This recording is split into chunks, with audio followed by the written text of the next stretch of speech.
Hello everyone, welcome back to my channel. আশা করি সবাই খুবই ভালো আছো।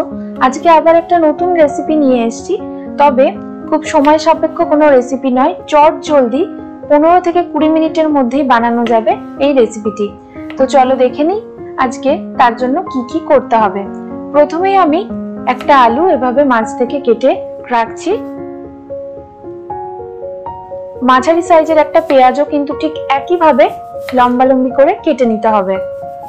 এই মৌরলা মাছের এই রেসিপির জন্য কিন্তু সময় খুবই কম লাগে, কিন্তু মাছটা কেটে আর বেছে নিতে পারলেই রেসিপিটা খুব সহজেই তৈরি করা যায়। আর যেটা মেন উপকরণ, দুটো টমেটো এখানে ব্যবহার করব, তবে অবশ্যই এখানে একটা কাঁচা টমেটো ব্যবহার করার চেষ্টা করবে, যার ফলে টেস্ট খুবই ভালো আসে। আর দিয়ে দিলাম ফুলকপির যে ডাঁটি, যেটা আমরা চচ্চড়িতে ব্যবহার করি, সেটা এখান থেকে এভাবে সরু সরু করে কেটে রেডি করে রাখছি।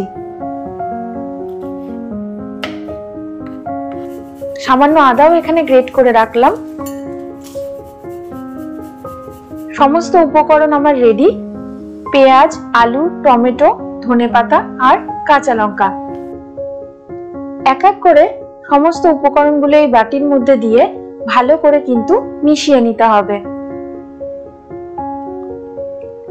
প্রতিদিনের মতোই সমস্ত কিছুর পরিমাপ আর পরিমাণ ডেসক্রিপশনে দেয়া থাকবে, একবার চেক করে দেখে নিও।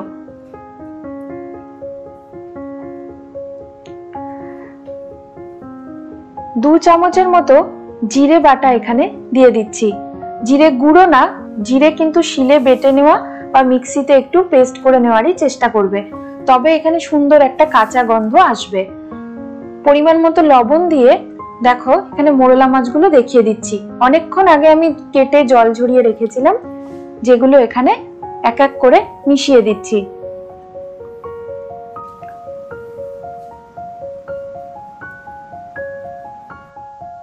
ছড়িয়ে দিলাম হাফ চামচের মতো হলুদ আর ঝাল লঙ্কা গুঁড়ো, তবে ঝাল বেশি খেলে কম বেশি করতেই পারো।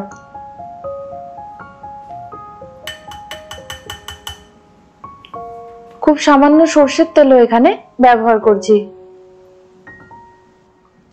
এখানে সর্ষের তেলেই হবে সম্পূর্ণ রান্নাটা, এরপরে আর কিছুই না। ভালো করে এগুলো হাতে করে একটু মিশিয়ে দিতে হবে, তবে অবশ্যই খেয়াল রেখো মাছগুলো যেন কোনোভাবে ভেঙে না যায়। তাই আলগাভাবেই এটা হালকা করে মিশিয়ে নিতে হবে।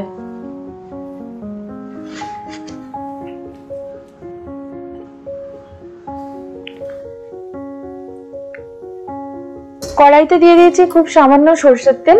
সর্ষের তেলটা গরম হলে এভাবে কড়াইয়ের চারিদিকে ভালো করে লাগিয়ে নিচ্ছি। এরপরে সমস্ত মাছটা এখানে ঢেলে দিয়ে চারিদিকে একটু ভালো করে ছড়িয়ে স্প্রেড করে দেবো। তবে দেখো কতটা জল অলরেডি কিন্তু বেরিয়ে গেছে, আশা করি দেখতে পাচ্ছ। লবণ আর হলুদটা দেওয়ার ফলে অলরেডি আলু আর পেঁয়াজ থেকে কিন্তু অনেকটা জল ছেড়ে দিয়েছে। তার জন্য সবসময় মোরলা মাছটা ভালো করে জল ঝরিয়ে নিয়ে কিন্তু ব্যবহার করার চেষ্টা করবে। ঢাকা দিয়ে 5 থেকে 7 মিনিটের মতো এটা রেখে দেবো। জলটা মোটামুটি শুষে নিয়েছে। এরপরে দেখো আলগা করে জাস্ট এভাবে উপর পিঠটা তলের দিকে দিয়ে দিচ্ছি। অলরেডি কিন্তু এখানে আলু বা বাদবাকি সবজিগুলো আমার সেদ্ধ হয়ে গেছে। খেয়াল করতে হবে খুব বেশি কিন্তু এখানে সেদ্ধ করে গলিয়ে দেওয়া যাবে না, একটু কাঁচা কাঁচা টমেটোর ভাবও কিন্তু এখানে থাকবে। প্রায় 80% মতো আলুটা আমার কিন্তু হয়ে গেছে। এখানে আমি আবার 5 মিনিটের জন্য লো টু মিডিয়ামে ঢাকা দিয়ে রেখে দেবো। তবে তার আগেই এখানে যোগ করে দিতে হবে খুব সামান্য কাঁচা তেল আর দুটো কাঁচা লঙ্কা। এর ফলে খুব সুন্দর একটা কাঁচা লঙ্কার গন্ধ কিন্তু মাছের সাথে মিশে যাবে। চলে এলাম 5 মিনিটের মতো পরে। মৌরলা মাছ কিন্তু একদম রেডি হয়ে গেছে। এরপরে এটা গরম গরম ভাতেই এভাবে সার্ভ করে দেবো। বাড়িতে বানালেই বুঝতে পারবে চটজলদি অথচ কত সুন্দর এই রেসিপিটা খেতে হয়। আশা করি আজকের রেসিপিটা ভালো লেগেছে। দেখা হবে আবার একটা পরের ভিডিওয়ে। ততক্ষণ সবাই খুব সুস্থ থেকো, ভালো থেকো। Till then, tata.